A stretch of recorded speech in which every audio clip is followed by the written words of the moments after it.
bá ti sọ pé dàárọ̀ a kì í tún pé ká lẹ́ńbẹ̀ mọ́ àmọ́ wíbẹ̀ láì mọye ìgbà. lẹ́ẹ̀kan ni mo wá tí mo sọ̀rọ̀ nípa tí mo fẹ́ sọ̀rọ̀ nípa rẹ̀ but unfortunately network yẹn ò dáa kò jẹ́ káwọn èèyàn láǹfààní ká láti gbọ́ mi láti wò mí dáadáa. nígbà tí mo ka kọ́mẹ́ǹtì mo tó wá rí bí àwọn èèyàn gbọ́ mi pàápàá no sound no sound no sound no sound no sound no sound lọ́pọ̀ rẹpẹtẹ.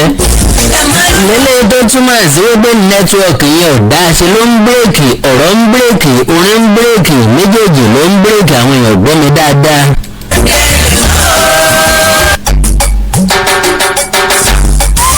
mẹ́wàá kí wọ́n lè pàṣẹ mẹ́sẹ̀gì across kí wọ́n lè máa nǹkan tó ṣẹlẹ̀ lọ́jọ́ kí n wá kì í ṣe pé mo déédéé wá. ní ìgbà téèyàn ṣiṣẹ́ bọ́ra lásán ni yóò jẹ́ ń bàtà bá sọ̀rọ̀ tí ò yẹ nǹkan tá a sọ tí ìmọ́lẹ̀ rẹ̀ tí ò tàn sáwọn èèyàn tí wọn ò gbọ́ wa clearly. kí ló tí mo wá sọ nípa àtáàkì àwọn èèyàn olóyè Sunday Adéyẹmọ Ìgbòho àtáàkì ní olóyè Sunday Adéyẹmọ Ìgbòho pápápá mo fẹ́ ṣe. ẹ má lè gbòògbò kiri. ẹ má wá kó máa sẹ́ni tó ṣe o. má wá kó máa sẹ́ni tó ṣe o. ẹ má dọdẹ rẹ̀ mọ́ o.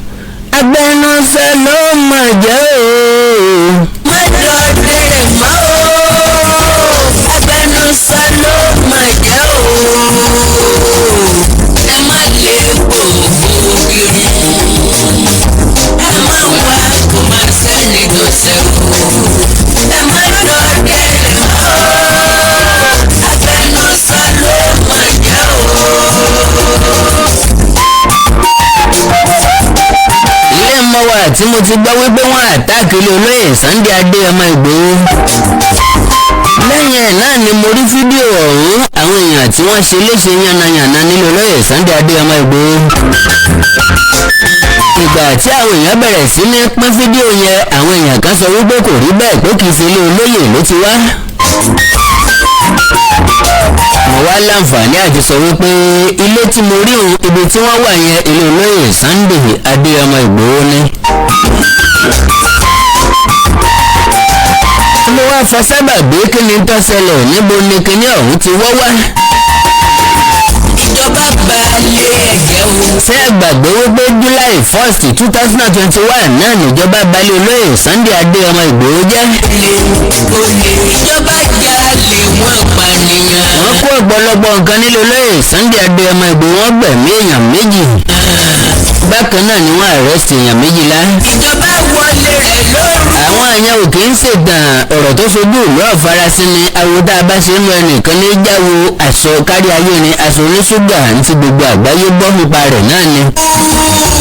ẹni tẹ́gọ́ ni. ṣùgbọ́n kí ló tún wá fa sábàbí àwọn èèyàn tí wọ́n àtáàkì ilé olóyè Sunday Adéyẹmọ Ìgbòho tàbí àwọn alátìlẹ́yìn olóyè Sunday Adéyẹmọ Ìgbòho kí ni tí wọ́n fẹ́ gbà ń bẹ̀.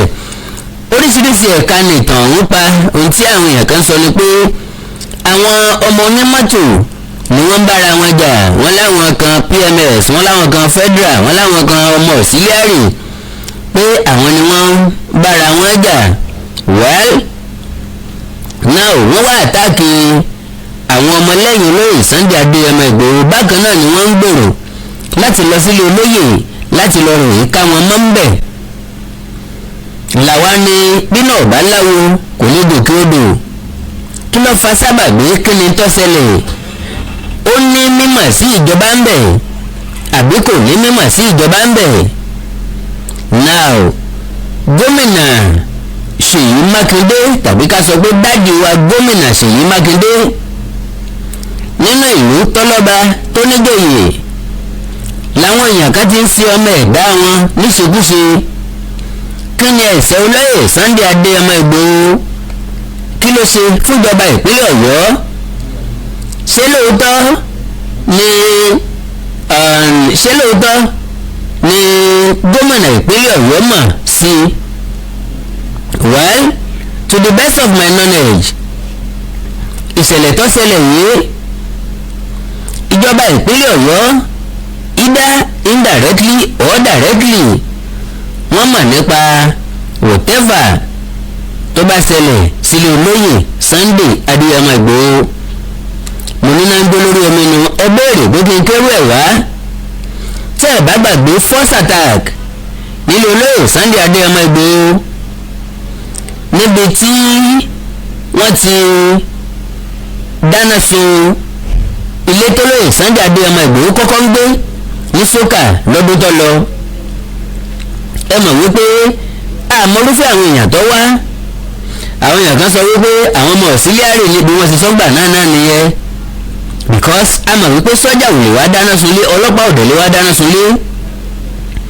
àwọn jàǹdùkú ńlá pé gbogbo ẹ̀ nígbà yẹn ńlá kúkú forúkọ wọn sọ bọ́tì mo láǹfààní àti sọ wípé bí ọba ní mímọ̀ sí ìjọba kí ni ìgbésẹ̀ tí gọ́ọ̀mẹ̀ntì ìpínlẹ̀ Ọ̀yọ́ tí wọ́n gbé nípa rẹ̀ ntọ́nà tó sì dájú òun náà ni wípé gómìnà ìpínlẹ̀ Ọ̀yọ́ ẹnjìníà Ṣèyí Mákindé wọn ò nínú dídùn sí olóyè Sunday Adéyẹmọ Ìgbòho. wọ́n rí gẹ́gẹ́ bí ọ̀tá wọn bí èmi fẹ́ lọ sí ipò gómìnà lẹ́ẹ̀kejì. ọmọkùnrin wa ń gbé ọ̀rọ̀ Yorùbá nation káàkiri ó wá ń kó èrò lẹ́yìn rẹpẹtẹ. ó tún wá gbé kínní ọ̀wọ̀ ní Ìbàdàn. láìpẹ́ bá a bá fààyè gbà àwọn èèyàn ní pẹ́ máa kọ̀yìn sáwàtà wà nílé ìjọba. wọn ò ní pẹ́ máa àtáàkì wa. meanwhile àwọn alátìlẹ́yìn olóyè Sunday Adéyẹmọ Ìgbòho even including olóyè Sunday Adéyẹmọ Ìgbòho gbogbo wọn ni wọ́n ṣiṣẹ́ fún gómìnà Ṣèyí Mákindé kó tó di pé débi tọ́wà ń because Governor Rasheed Adéwọ̀lú Ládọjà ó ṣiṣẹ́ fún ẹnjìnìà Ṣèyí Mákindé láti dépò gómìnà.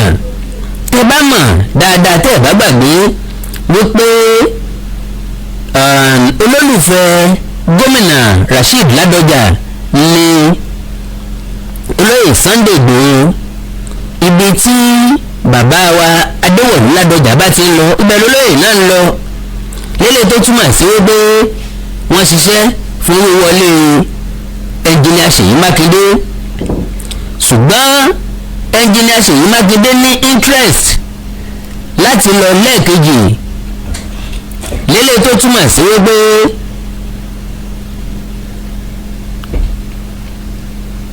ìsílẹ̀ ẹ má lè gbòòrò kiri ẹ má wá kó má sẹ́ni tó sẹ́wọ́ ẹ má lọ dẹ́rẹ́ abẹnusọ ló máa jẹ́ o. so gẹ́gẹ́ bí nǹkan tí mo ń sọ ilé òfin hàn wípé náà kí nìdí tá a fi sọ pé gómìnà mọ̀ nípa rẹ̀ òní wípé ìkọlù ẹlẹ́ẹ̀kejì tó wáyé ní July 1st gẹ́gẹ́ bí Chief Security Officer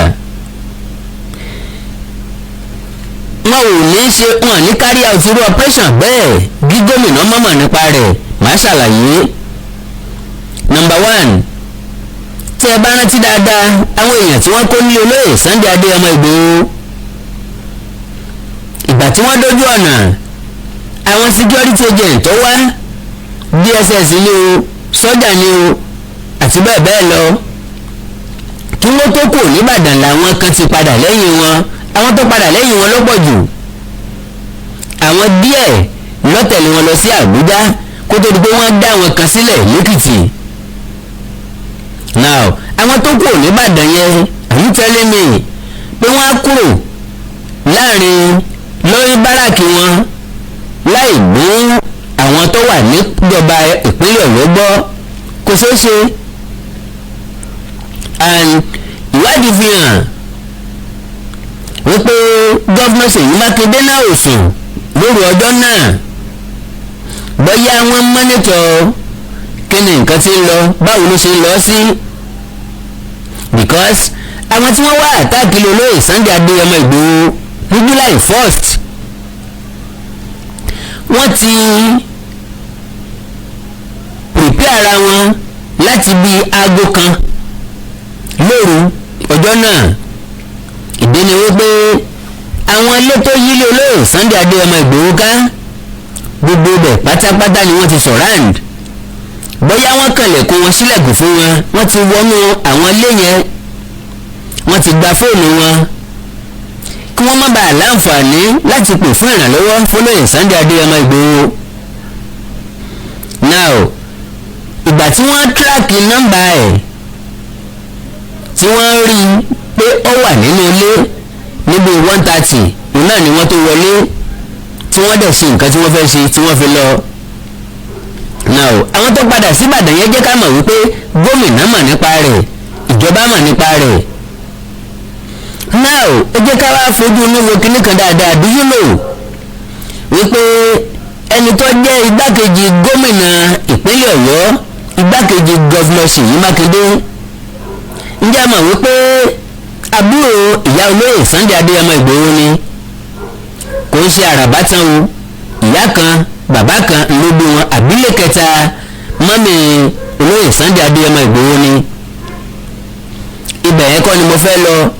A lè sọ wípé ẹni yóò fi gbogbo ara lẹ́nu nínú ìjọba, that is number one. Secondly, kò lágbára, nǹkan ni gómìnà. Thirdly, kò sí ìgbésẹ̀ tí wọ́n fẹ́ gbé lórí ọmọ àǹtí ẹ̀, lórí ọmọ ìyá ẹ̀, wọn ò ní jẹ́ kí tí ẹ̀ ó gbọ́. Gbogbo nǹkan yẹn wọ́n á ṣe lẹ́yìn ẹ̀. Now ohun tí ọ̀tọ̀ ní impression tíjọba ìpínlẹ̀ Ọ̀yọ́ ní sólóyè Sunday Adéyẹmọ Ìgbòho, especially lórí ọ̀rọ̀ Ìgàngàn Ìbàràpá in general, tí Chief Sunday Adéyẹmọ Ìgbòho gbé ìgbésẹ̀ nípa rẹ̀. Number one, gọ́vnọ̀ Ṣèyí Mákindé rí gẹ́gẹ́ bí ojúṣe tiwọn. Ojúṣe mi lọmọ yìí gbà ṣe yìí o. Ṣé mọ̀ pé ìjọ́rìtì àwọn èèyàn ti ń bu ẹnu àtẹ́lu gómìnà wípé kí lẹ fẹ́ kó ṣẹlẹ̀? Ìgbà tíjọba ò kópa ẹ̀, ìgbà tíjọba ò ṣiṣẹ́ ẹ̀, ìgbà tíjọba ò sojúṣe ẹ̀, òun náà ni individual fi ń dìde táwọn èèyàn dẹ̀ ń tẹ̀lé lẹ́yìn, táwọn èèyàn dẹ̀ ń gbọ́rọ̀ sí lẹ́nu. Ìyẹn ló ń dẹ́rù bà ìjọba ìpínlẹ̀ Ọ̀yọ́ lábẹ́ ẹnjìnìà Ṣèyí Mákindé wípé bá a bá fi ọmọkùnrin ilẹ̀, agbára rẹ̀ ó pọ̀ sí débi pé yóò jẹ́ kí àwọn èèyàn mọ ìgbésí àwa tá a wà nílé ìjọba, wọ́n fẹ́ lè máa sọ̀kò fún wa. Kọ́ má jẹ́ olùdènà. À ń sọ̀rọ̀ second term, ó ń sọ̀rọ̀ Yorùbá nation, ó dẹ̀ lérò lẹ́yìn rẹpẹtẹ. Àfi káàdì yí apá ẹ̀. Ìdí nìyí tó fi jẹ́ kí wọ́n rí operation yẹn carry out dáadáa. Now ilé wa túmọ̀ sí pé the same thing òun náà ló ń play. That is, wọ́n instigate àwọn èèyàn yẹn ìgbésí àwọn tó jẹ́ ti olóyè Sunday Adéyẹmọ Ìgbòho. Ṣé ẹ gbàgbé pé àwọn tí wọ́n attack yìí is either kí wọ́n wọṣọ Yorùbá nation tàbí kí wọ́n dé káàbù Yorùbá nation tàbí eléyìí tí olóyè Sunday Adéyẹmọ Ìgbòho tí wọ́n ya àwòrán olóyè Sunday Adéyẹmọ Ìgbòho sí.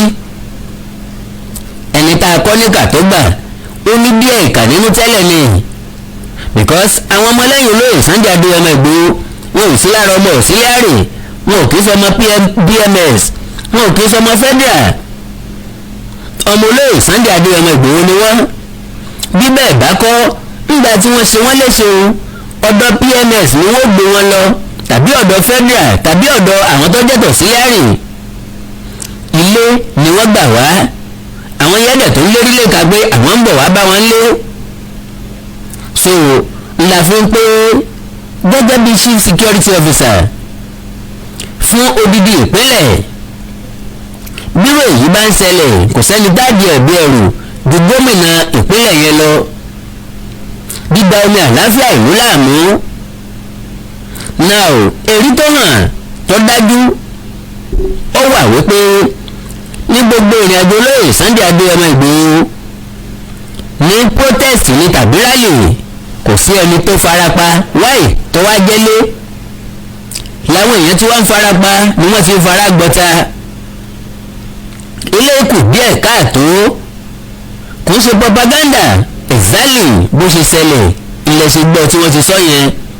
Because ìgbà táwọn èèyàn sẹ́ndì fídíò yẹn tó tiẹ̀ kọ́kọ́ sẹ́ndì fídíò yẹn ní báwo làwọn èèyàn ṣe ń ṣe báyìí pé kì í ṣe ní olóyè Sunday Adéyẹmọ Ìgbòho. Mo wá ní fún sẹ́ndì ẹ̀ sí mi, mo wá ní I'm very sorry to say this, ilé olóyè Sunday Adéyẹmọ Ìgbòho nílé yìí because ibi tí mo ti lọ láì mọye ìgbà dandan ni kí n mọ bó ṣe rí. mo rí àwọn èèyàn yẹn ẹ̀rù bà mí ara ta mí because wọ́n nílò ìtọ́jú tó péye. bóyá wọ́n lè rò pé táwọn bá lọ sí hospital wọn ò ní àtẹ́ǹdì sí àwọn ilé ni wọ́n ti ń tọ́jú wọn. ó yẹ kíjọba ó gbé ìgbésẹ̀ and kádẹ̀sọ ilé categorically olóyè Sunday Adéyẹmọ Ìgbòho òrùgé sí yìí o gómìnà sà kò pẹ́ lọ lẹ́ẹ̀kejì àbí ẹ má lọ lẹ́ẹ̀kejì ìyẹn wà lọ́wọ́ iṣẹ́ tẹ́ ẹ ṣe ní sáà kínní tẹ́ ẹ ṣe ìyẹn wà lọ́wọ́ àwọn èèyàn ìpínlẹ̀ Ọ̀yọ́ ìyẹn ò sí lọ́wọ́ èmi kò sí lọ́wọ́ olóyè kò sí lọ́wọ́ individual àbí ó wà lọ́wọ́ àwọn tó ní voters card lọ́wọ́ àti iṣẹ́ tẹ́ ẹ ṣe bó bá gbé ń débẹ̀ lẹ́ẹ̀kejì ẹ gbọ́ rìsọ́ọ̀tì ara yín nígbà tásìkò bá tó bí ọ̀bá gbé ń débẹ̀ lẹ́ẹ̀kejì ẹ gbọ́ rìsọ́ọ̀tì ara yín bó bá kù díẹ̀ káàtó lè ṣe bẹ́ẹ̀ bá ṣàtúnṣe ẹ gbọ́ rìsọ́ọ̀tì ara yín bó bá kù díẹ̀ káàtó lè ṣe tẹ́ bá tó ń jẹ́wọ́ bàjẹ́ sí ẹ gbọ́ rìsọ́ọ̀tì ara yín ó kọ èèyàn méjì ní òsè gbàgbé láéláé ẹ̀ńtọ́ tẹ̀lúdó àtẹ̀ńtọ́ tún ìlú ẹ̀ńtọ́ bàlújẹ́ àtẹ̀ńtọ́ tún ìlú ṣe bọ̀tì gómìnà sà ṣé ẹ gbàgbé pé àwọn gómìnà kan ti jẹ́ kẹ́ ẹ tó jẹ́ o wọn ò sí lónìí tàbí wọn ò sí nípò yẹn lónìí aráyé ń sọ nǹkan tó ṣẹlẹ̀ lásìkò wọn àlégé bẹ́ẹ̀ bá ti yára gbàgbé sà ẹ jẹ́ kí èmi ọ sáré ràn yín létí sà wípé ǹjẹ́ ẹ mọ̀ pé gómìnà kan ti já ń bẹ̀ ń rí tọ́já wípé kọjọ́ ìpè kọjọ́ kan láyé fi ń sìn ín débi pé wọ́n tó yọ̀ ọ́ dojú ikú ilé túmọ̀ sí wípé ẹni tó fẹ́ lọ sìnkú ẹ̀gbẹ́ ẹ̀ níhòòhò tó mú àbúrò rẹ̀ lẹ́yìn ó ń ṣàpèjúwe bí wọ́n ṣe sin òkúto náà ni so gómìnà sà ẹ bá wa wá àtúnṣe sí ìṣẹ̀lẹ̀ yìí àwọn tí wọ́n ṣe àwọn èèyàn wọ̀nyí léṣe afẹ́ kí wọ́n fojú ilé òfin olóyè Sunday Adéyẹmọ Ìgbòho ò lépa ẹnìkankan níbi tó wà lóòótọ́ gbogbo orílẹ̀ ṣe dàbí ní yòdò pé Ọlọ́run ti bá ń mú bọ̀tì ẹ má gbàgbé pé ẹlẹ́sìn ọ̀sọ̀kalẹ̀ tójú òtún padà tó darí ojú òlì tẹ́ńtọ́ taná òfìkà tó paná nìkan ló ní tìjú lọ́dọ̀ olóyè Sunday Adéyẹmọ Ìgbòho ń bọ̀ nílé ẹ má kẹjú ẹ̀yìn àmì ṣe léègbé èrè kì í so oúnjẹ ahun àákù péréte òun náà ni so ní kúkúrú èdè bájá bá ń sínwín dandan ni pé mojú iná ẹ ò lè lé olóyè Sunday Adéyẹmọ Ìgbòho kúrò nìbàdàn ọmọ ìpínlẹ̀ Ọ̀yọ́ ni ẹ lè sọ pé ṣe dá sọ́rọ̀ òkè ògùn ọmọ òkè ògùn ni ẹ lè sọ pé ṣe gbèjà àwọn èèyàn ẹ̀ tẹnitẹni ìkísà lọ́làtàn ẹlẹ́nu rírùn lọ́làmọ̀ ìyá ẹ̀ onífúnjẹsù ẹ̀lọ́sẹ̀nu yankanyankan àti su àtẹnu òun náà ló ní nǹkan rẹ̀ so àwọn tí wọ́n bá ń dárò ẹ̀ lásà kí wọ́n sinmi kíjọba ọ̀dẹ̀ gbé ìgbésẹ̀ tọ́tọ́ àtẹlẹ́ ìtọ́yẹ meanwhile lánàá òun náà ni ìròyìn kan gbàgbóró àbí lẹ́tà kan fò káàkiri lórí ẹ̀rọ ayélujára nípa ta ni ọba Abdulrasheed Adéwálé Àkànbí Olúwo tìwó mò ń bọ̀ wá. nílé lóko lẹ́yìn odi àjíǹde ara ó máa jẹ́ a ò ní fàìsàn ló gbà orúkọ tèmi ni Godwem tí gbogbo ẹ̀yin èèyàn mọ̀ sí ìyá Ìjẹ̀bú gẹ́gẹ́ bí ìṣe wa pé ìlera yín òun ló jẹ wá lógún òun ló tún mú wa wá sójú ìwòran yín ní déédéé àsìkò yìí mo kí yín o a ò ní fàìsàn ló gbà o gbogbo ẹnikẹ́ni tó ní ìṣòro nínú eegun tàbí nínú iṣan ara wọn wọ́n lè kàn sí iléeṣẹ́ Godwem ìyá Ìjẹ̀bú ọ̀rọ̀ iṣan àti eegun la máa ń sọ ní gbogbo ìgbà nítorí pé ìṣòro iṣan àti eegun ó jẹ́ ìṣòro tó ṣe gbòógì tó dẹ̀ ń dà wá láàmú àwọn ẹlòmíì ò lè bẹ̀rẹ̀ mú nǹkan nílẹ̀ ẹlòmíì ò lè bẹ̀rẹ̀ kírun ilé orí òkè lẹlòmíì ń gbé tẹ́lẹ̀ ó ti padà sísàlẹ̀ nítorí orúnkún ríro ìbàdí ríro ẹlòmíì àtẹlẹsẹ̀ la máa kán ẹlòmíì tó bá jí láàárọ̀ àti fẹsẹ̀ lélẹ̀ á di ìṣòro ẹlòmíì gbogbo ara títa ẹlòmíì ẹsẹ̀ títa ẹlòmíì ẹsẹ̀ á máa gbọ̀n gbogbo èyí tó bá lè jẹ́ ṣé wá rí ó ṣeé ṣe kó jẹ́ arthritis lẹ́ní, ó ṣeé ṣe kó jẹ́ rheumatoid arthritis or osteoarthritis, èyíkéyìí tẹ́ bá ní, bó sì jẹ́ gout ni, gbogbo ẹ̀ lágbára Ọlọ́run ká. Ẹlòmíì arthritis ẹ̀ ọmọ ọwọ́ ló ti máa tọ́ ọmọ ọwọ́ ẹ̀ á máa wú tá a máa dùn, ẹlòmíì á máa sọ fún ẹ pé èjìká ló ń dùn òun, ẹlòmíì ìbàdí, ẹlòmíì orúnkún á máa wú. Gbogbo ètò bá lè jẹ́ iléeṣẹ́ Godwem Ìyá Ìjẹ̀bú last bus stop yìí ni lórí ọ̀rọ̀ arthritis yìnyẹn. Bákan náà ni ẹ̀yin ọkùnrin tẹ ní ìṣòro tó jẹ́ kùdìẹ̀kùdìẹ̀ tá à ń pè ní prostate enlargement, táwọn Yorùbá ń pè ní ìsétọ̀. Prostate enlargement àmì méjì ló mú wá, ẹlòmíì ò ní rí tọ̀tọ̀ rárá, ẹlòmíì tó bá fẹ́ tọ̀ á máa rí ìnira, ṣùgbọ́n ẹlòmíì tó bá ní ìtọ̀ púpọ̀ jù ni á máa tọ̀ léra wọn, ó lè tọ̀ lẹ́ẹ̀mẹwàá kílẹ̀ ò tó mọ́, ẹlòmíì kò tó débi tó máa tọ̀ sí ìtọ̀ yá ti máa jábọ́, ṣùgbọ́n kí wá ṣe prostate enlargement nìkan ló lè fà kí wọ́n máa tọ̀ púpọ̀, torí prostate enlargement ọkùnrin nìkan ló ń ṣe, ṣùgbọ́n ìṣòro ìtọ̀ púpọ̀ ó lè ṣe obìnrin náà. Obìnrin tó bá ní bladder infection àbí weakness of bladder òun náà lè máa tọ̀ púpọ̀ jù, ẹlòmíì á ní infection tó ti pẹ́ ó lè jẹ́ kó máa tọ̀ púpọ̀ jù, ẹlòmíì dẹ̀rẹ̀ diabetes insipidus tó ń pè ní àtọ̀gbẹ ló fà á tó fi ń tọ̀ púpọ̀ jù. So tẹ́ bá ti ń rí irú àwọn àmì gbogbo yín náà lẹ lè kàn sí iléeṣẹ́ Godwem Ìyá Ìjẹ̀bú. Bákan náà ni àwọn ìṣòro tó ń àfẹ́tì àwọn ọkùnrin wa tí ò ní lè jẹ́ kó ṣojúṣe wọn nínú ilé, tó máa di kó máa ka newspaper lálẹ́, gbogbo àwọn ìṣòro tó lè fà bíi weak erection, premature ejaculation, jẹ̀dí ni. A ní 3-in-1 kan ní iléeṣẹ́ Godwem Ìyá Ìjẹ̀bú tó jẹ́ pé ó dára fún àwọn ọkùnrin wa tó lè máa lò tó máa tún àgọ́ ara wọn ṣe, á kọ̀rẹ́ẹ̀tì ìṣòro tẹ̀ níyẹn ni, tó yẹ pé ìṣòro yẹn á kú òǹbẹ pẹ̀lú ògo Ọlọ́run. Bákan náà ni hepatitis tó ń ṣe ooru inú ẹ̀dọ̀, a máa ń mẹ́nubà ń gbogbo gbà. Ìdí tí mo dẹ̀ fi mẹ́nubà ni pé wọ́n ti sọ pé kò gbóògùn, ṣùgbọ́n Ọlọ́run ti fún wa ní ewé àti egbò tó lè bá wa bójútó hepatitis tí ń ṣe ooru inú ẹ̀dọ̀ tẹ̀ níyẹn. Ooru inú ẹ̀dọ̀ ni, ṣùgbọ́n ó lè fà á kí pains wa máa dìde nínú, ó lè lead sí liver problem tá a bá tètè bójútó. Ẹlòmíì dẹ̀rẹ̀ ó lè jẹ́ kí ẹyin ojú ẹ̀ máa yẹ́lò, ó lè jẹ́ kíto ẹ̀ máa yẹ́lò, ṣùgbọ́n ẹlòmíì ẹyin ojú ẹ̀ lè máa yẹ́lò, kíto ẹ̀ máa yẹ́lò kó jẹ́ jaundice lòun ní o. Ẹlòmíì inú ẹ̀ lè máa ga kó jẹ́ enlarged liver ló ní o. Torí ìdí èyí ó máa ń dára ká ṣe àyẹ̀wò, ẹnikẹ́ni tó bá ti rí kùdìẹ̀kùdìẹ̀ ẹ jẹ́ kí wọ́n ṣe àyẹ̀wò kí wọ́n mọ kí ló dé, kí nìkan tó ń ṣe àwọn, ìyẹn ló máa jẹ́ ká mọ irú ọ̀nà tá a máa gbà ràn wọ́n lọ́wọ́. Pákéjì ti wà lóríṣiríṣi fún rheumatoid arthritis, fún prostate enlargement, even fún prostate cancer. Tí wọ́n bá ní prostate cancer ó lè máa tọ̀ kíto ẹ̀ kó máa ní ẹ̀jẹ̀ nínú àbí kó máa ní ìrora. Èkéyìí tí ìbàjẹ́ Ọlọ́run Elédùmarè ti fún wa lágbára láti fi òpin sí.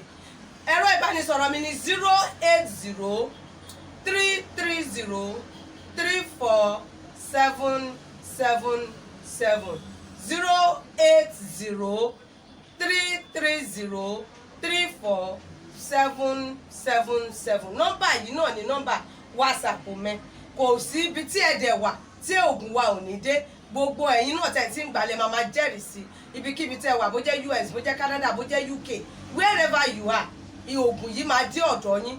Ibikíbi tẹ́ lè wà nílẹ̀ adúláwọ̀ ni, nínú Nàìjíríà bí ni, gbogbo ibikíbi tí ẹ wà, bó jẹ́ Èkó ni, Ìbàdàn ni, Àbújá ni, Port Harcourt ni, wherever you are, oògùn wa máa dé ọ̀dọ̀ ẹ pẹ̀lú ògo Ọlọ́run. Ẹ má ṣe gbàgbé ẹ̀rọ ìbánisọ̀rọ̀ mi tí ń ṣe 080 330 34777. Òun náà ni WhatsApp nọ́mbà mi, ẹ má ṣe gbàgbé. Pẹ̀lú ògo Ọlọ́run last bus stop yín ni Godwem Ìyá Ìjẹ̀bú. Àlàáfíà lójú o.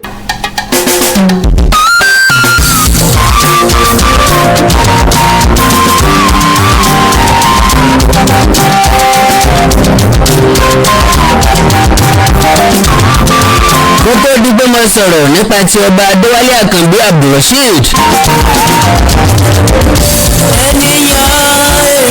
Bí ọjọ́ bíi mélòó kan sẹ́yìn náà la gbọ́ nípa ti àwọn ọ̀dọ́mọkùnrin méjì tí wọ́n gbẹ̀mí girlfriend wọn, tí wọ́n gé orí ẹ̀, tí wọ́n sáyan ẹ̀, gbogbo wa náà la gbọ́. Mo ní ǹjẹ́ tó ti gbọ́ wípé ní ìlú Abẹ́òkúta gan náà ni wọ́n ti mú tọkọtìyàwó kan, tọkọtìyàwó ni wọ́n, tí wọ́n tó bá ẹ̀yà ara èèyàn lọ́wọ́ wọn.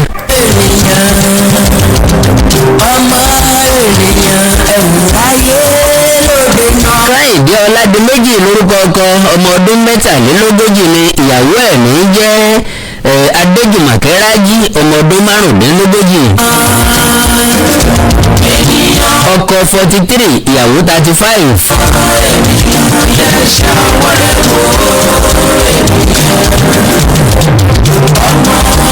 gẹ́gẹ́ bí ìròyìn tó jáde nípa wọ́n gbé wọn jáde pẹ̀lú bọ́kẹ́ẹ̀tì tí wọ́n kó àwọn ẹ̀yà ara yẹn sí. wọ́n ti pín kélekèle, ọwọ́ ń bẹ́ńbẹ́, ọyàn ń bẹ́ńbẹ́ àti àwọn ẹ̀yà ara tó kù wọ́n kó síbẹ̀. ṣùgbọ́n gẹ́gẹ́ bí nǹkan táwọn ọlọ́pàá sọ bí ọ̀sẹ̀ kan sẹ́yìn òun náà ni wọ́n rí òkùtù ara kan bóyá níbi tí wọ́n gbé sí kò lórí kò lápá. wọ́n dẹ̀ ti gé àwọn nǹkan ọmọbìnrin nǹkan kan kúrò lára rẹ̀. so àwọn ọlọ́pàá làwọn ò tí ì lè sọ bóyá ẹ̀yà ara yẹn bóyá ti òkùtù tí wọ́n rí ni bóyá ti ẹlòmíì ni wọn ò lè sọ. báwo ni wọ́n ṣe mọ̀ wípé tọkọtaya yìí wọ́n níṣẹ́ láabi lọ́wọ́? òun náà ni wípé ẹnìkan tí wọ́n pè ní pásítọ̀ tí mi ò ní dárúkọ ẹ̀ òun ni wọ́n jọ ń gbélé tó jẹ́ níbọ̀ wọn.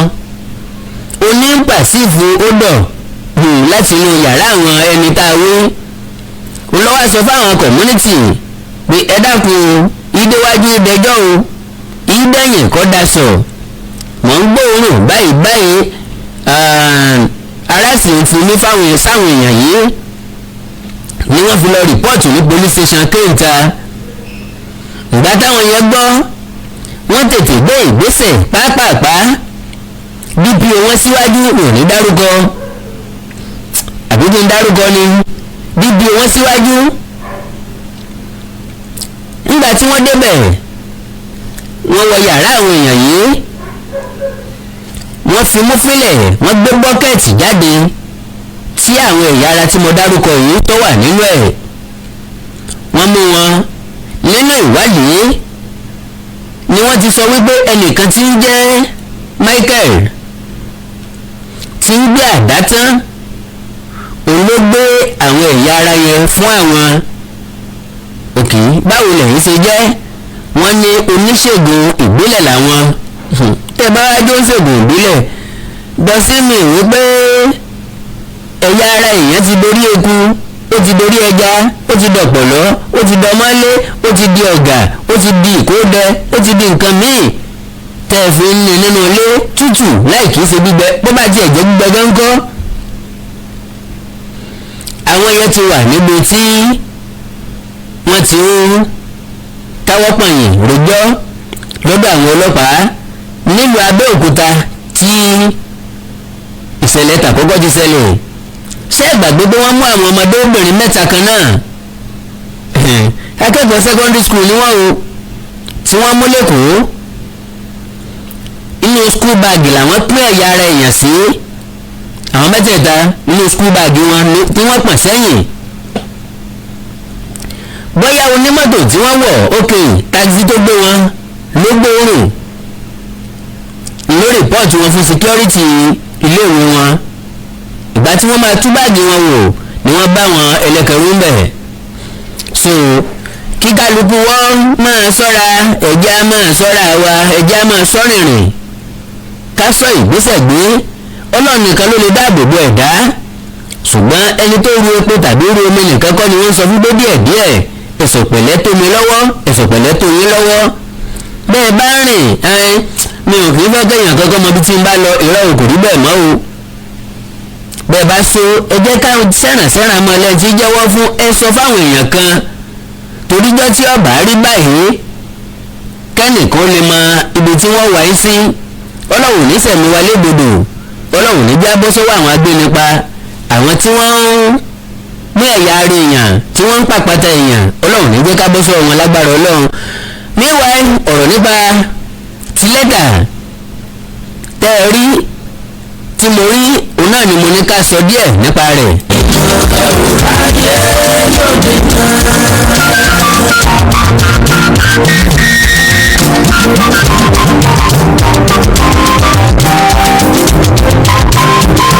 ohun tí a kà nínú lẹ́tà yẹn àbí ohun tí lẹ́tà yẹn sọ ni wípé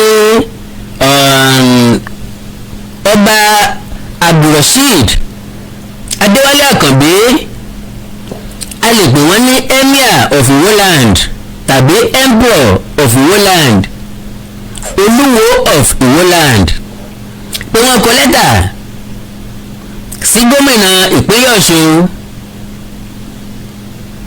Alhaji Gboyega Isiaka Oyetola pé àwọn nílò ìrànlọ́wọ́ gómìnà fún ìgbéyàwó tí àwọn fẹ́ ṣe. Ìgbéyàwó ọ̀hún ọmọ ọba làwọn fẹ́ fẹ́ láti ìlú Kánò, pé a kì í tẹ́ tó fún ajá Àdóbáyérò dynasty náà ni ọmọ ọbabìnrin ọ̀hún ti wá. Ṣé gómìnà dẹ̀ mọ̀ wípé ìgbéyàwó ọba ìdílé ọba méjì ó máa jẹ mọ́ ìgbéyàwó tí ó jẹ mọ́ owó. So in that case àwọn nílò 20 iye táwọn fẹ́ náà jẹ́ ju 20 million naira lọ o, ṣùgbọ́n lọ́dọ̀ gómìnà àwọn níbi 20 million naira kí wọ́n fi kún àwọn lọ́wọ́. Well, èmi ò lè sọ pé kábíyèsí búrókì, kábíyèsí máa lówó lọ́wọ́, wọ́n dẹ̀ mọ̀ wípé ìdílé tó lówó náà ni wọ́n ti fẹ́ fẹ́yàwó. How manage? Báwo ni wọ́n ṣe fẹ́ níbi 20 million naira? Ó máa jẹ́ kàyéfì for every one of us.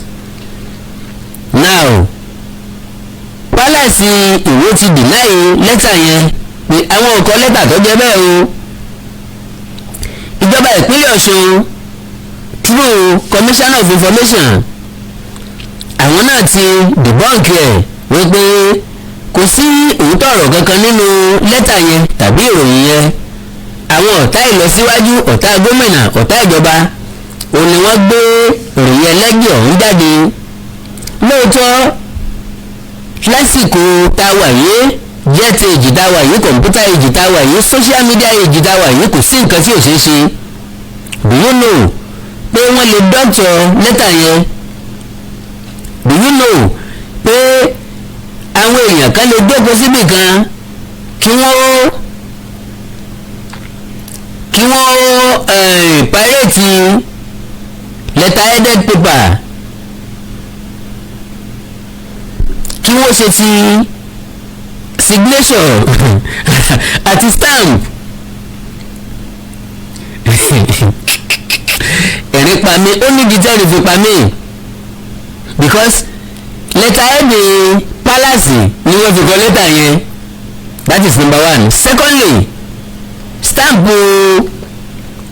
kí lorúkọ ẹ̀, Office of the Special Adviser, Ministry of Local Council and Chieftaincy Affairs, wọ́n receive ẹ̀ pẹ̀lú stamp wọn. Then kábíyèsí buwọ́lù. Ibi tí èmi ò ti gbàgbọ́ wípé lóòótọ́ ni lẹ́tà yẹn ò jáde láti palace. Nítorí èmi ni wípé lẹ́tà yẹn jáde láti palace lọ́sọ̀dọ̀ gómìnà, ṣùgbọ́n àwọn kan tí inú wọn ò dùn ni wọ́n gbé lẹ́tà yẹn síta. Kábíyèsí ó mọ̀ wípé yóò lù jáde, gómìnà mọ̀ pé yóò lù jáde, ìdí nìyí tí wọ́n fi jọ deny ẹ̀. Bẹ́ẹ̀ mi ṣe rò ní o, mi ò sọ pé bẹ́ẹ̀ lórí o, èrò tèmi lè mọ́ papọ̀ mọ́tọ̀dọ̀ tí yín, ṣùgbọ́n bẹ́ẹ̀ mi ṣe fojú fún ẹ̀. Mo sọ wípé wọ́n lè dọ́kítọ̀ letter-headed paper. Èèyàn lè kọ lẹ́tà on behalf of ẹnìkan tẹ́ni tá a kọ́ ń parẹ́ lè mọ́mọ́. Oríṣiríṣi ọ̀nà làwọn tó ń lu jìbìtì fi ń lu jìbìtì. Wọ́n máa forúkọ sẹ́nẹ́tọ̀ gbáàyàn, wọ́n forúkọ ìyàwó gómìnà gbáàyàn, wọ́n forúkọ gómìnà gbáàyàn, wọ́n forúkọ ọba aládé gbáàyàn láì mọye ìgbà. Ṣùgbọ́n bó ṣe rí lójú ìwòye tèmi ni mo ṣe sọ, because majority àwọn èèyàn ti bèèrè pé lóòótọ́ ni kábíyèsí kọ́ ló kọ lẹ́tà yẹn tàbí kò wá láti palace Ìwó. And again, pẹ̀lú bí gọ́ọ̀mẹ̀ntì ṣe deny ẹ̀, wọn ò mọ nǹkan kan pa ẹ̀, èmi ò gbà bẹ́ẹ̀. Èmi gbà wípé wọ́n mọ púpọ̀ nípa ẹ̀, ṣùgbọ́n torí bí àṣírí ti tú síta wọ́n wá gbọ́gi dínà rẹ̀ pé àìrọ́ o, ayé ọ̀gbọ́dọ̀ bá wa gbọ́ ilé yìí. Because ìjọba ìpínlẹ̀ Ọ̀ṣun ọmọ wo wípé tí kìíní bá bọ́ sọ́wọ́ àwọn alátakò àwọn ẹgbẹ́ alátakò àwọn, ìdìbò ń bọ̀ lọ́nà, ṣé wọn ò nílò ìgbésẹ̀ àwọn pé individual làwọn kówó fún. Now kẹ́ ẹ tó sọ̀rọ̀ ẹgbọ́ lẹ́tà ọ̀hún, letter-head paper palace our ref age HIM Telu 1. Now HIM meaning His Imperial Majesty. Date 8 February 2022. Your Excellency Alhaji Isiaka Igboho'S Oyetola, the Executive Governor State of Osun State Secretariat Osogbo. Heading: Notification of wedding and request for financial support. I have the instruction of His Imperial Majesty Oba Dr. Abdulrasheed Adewale Akabi, the Oluwo'S, to notify you of the Oluwo'S decision to marry a princess from Kano Emirates, to be precise, Adebayero dynasty. I wish to remind Your Excellency that this kind of royal wedding within two notable traditional institutions in Nigeria will require huge expenses which necessitate support of state government financially, even logistically. Moreover, the estimated amount for the event is above 20 million naira. Wọ́n kọ́ ní figure, wọ́n kọ́ ní word. His Excellency Oba Akabi relies on you for necessary consideration and approval on this request. Thank you. Signature. Then, Office of the Special Adviser, Ministry of Local Council and Chieftaincy Affairs, wọ́n gbà lóòótọ́ received pé ọtẹ àwọn lọ́wọ́. So ẹ̀yin náà gẹ́gẹ́ bí ọ̀jọ̀gbọ́n ẹjẹ́ àjọ fi òye àgbà wò ó, lóòótọ́ ni ó rí bẹ́ẹ̀ ni àbí kò rí bẹ́ẹ̀. So ẹjẹ́ àjọ fi ojú ìwòye kájọ fi wo ibẹ̀ yẹn. Àwọn eléyìí ni ọ̀jẹ́ kí èèyàn gbà wípé lẹ́tà yẹn ò jáde, bọ̀tì bó bá jẹ́ pé lóòótọ́ ni kò jáde, then àjẹgbé àwọn tí wọ́n ń ṣiṣẹ́ yẹn wọ́n perfect iṣẹ́ wọn, because tí wọ́n bá copy letterhead, tí wọ́n copy signature, tí wọ́n copy stamp, àjẹgbé akíwọn wọ́n kò ṣe ọpọlọ. Ìyí ni wọ́n gbóná iṣẹ́ tí mo ní tí mo fẹ́ jẹ́ fún kò jù báyìí lọ. Ẹ má àtáàkì ilé olóyè Sunday Igboho, ẹ má àtáàkì àwọn ọmọlẹ́yìn olóyè Sunday Igboho. Olóyè Sunday Igboho kì í ṣe terrorist, kò ń ṣe jàǹdùkú, kì í ṣe adàlúró, ajàfẹ́tọ̀ ọmọnìyàn, ẹni tó nífẹ̀ẹ́ ìlú ẹ̀, tó nífẹ̀ẹ́ àwọn èèyàn ẹ̀ lọ́kàn, òun náà ni olóyè Sunday Adéyẹmọ Igboho. Ẹ fílẹ̀, ẹ jẹ́ kó máa lọ ní àlàáfíà. Ẹ fílẹ̀, ẹ jẹ́ kó wà lómìnira. Ẹ fílẹ̀, ẹ jẹ́ kó rìn kó máa yan fanda, because àwọn tí ń jìyàn gbé, àwọn tí ń sekú oró pààyàn, àwọn tí wọ́n ń gba ransom, àwọn tí wọ́n fẹ́ràn jẹko, àwọn tí wọ́n ń dàlú láàmú, ìjọba ẹ rí wọn o, ẹ mú wọn ní o, ẹ kápò o, lọ́jọ́ kó máa pọ̀ sí lójoojúmọ́. Ẹni tí ò ṣe nǹkan kan lè mú tì wọ́n léyìn. Àdàbí ọ̀dà o, Ọlọ́run Elédùmarè wo gbogbo wa, ẹ̀san ń bọ̀ lórí gbogbo nǹkan tá a bá ṣe lórí ìpẹ̀. Sàárè òun kọ lẹ́tà sí gbogbo wa, á wọnú ẹ̀ lọ́jọ́ kan. Àwọn ọ̀rọ̀ tó ní fún wa yóò máa bá kálukú wa sọ nígbà tá a bá dé sàárè. Ẹ̀jẹ̀ àṣìṣe ẹ̀rí ọkàn torí òní kọ́, torí ẹ̀yìn ọ̀la ni. Ẹ má gbàgbé láti láìkì kẹ́ fọ́lù péèjì mi yìí, Àkàndọ̀rọ̀ Awikonko. Ẹ subscribe sáwọn YouTube channel mi bíi Awikonko TV, Ẹwà Èdè Yorùbá TV, níbi tá a ti ń ka àyọkà olóyin, àwọn ìwé aládùn lọ́lọ́pọ̀ ọjọ́ kan, ìkórìtà kò yé mi. Owó Yorùbá TV, níbi tá a ti ń sọ àwọn ìṣẹ̀lẹ̀ tó bìtàn, ìtàn tó di òwe. Oríkì Yorùbá TV, níbi tá a ti máa bóríkì orílẹ̀ yín pàdé. Comedy Magic TV, Akérèkòrò versus Bàbá Àjẹsà láàrin Olúyinká, àti bẹ́ẹ̀ bẹ́ẹ̀ lọ. Bẹ́ẹ̀ bá wá ní nǹkan pàtàkì tẹ́ ẹ fẹ́ kájọ sọ, ẹ má pè mí directly. Bẹ́ẹ̀ bá pè mí kò ní wọlé láéláé. Ẹ já sọ̀rọ̀ lórí WhatsApp +234 904 851 9362 +234 904 851 9362. èdè àti àṣà Yorùbá ò ní wọmi, orílẹ̀-èdè Yorùbá ò ní dàrú, ìlú ẹnìkọ̀ọ̀kan wa yóò tòrò mẹ́nẹ́mẹ́nẹ́. àjùwà ṣe God bless you all. iná ò ní tán wọ́n yín, ayé ò ní fi ọmọ payínlẹ́kún, ayé ò ní dààmú àwa náà, àti ní àtẹ̀yìn kájọ fa ìkúdẹ́gbẹ́ra gbàgígbà tá a tún láǹfààní àti pàdé ire nílé yín, ire lọ́ọ̀dẹ tiwa.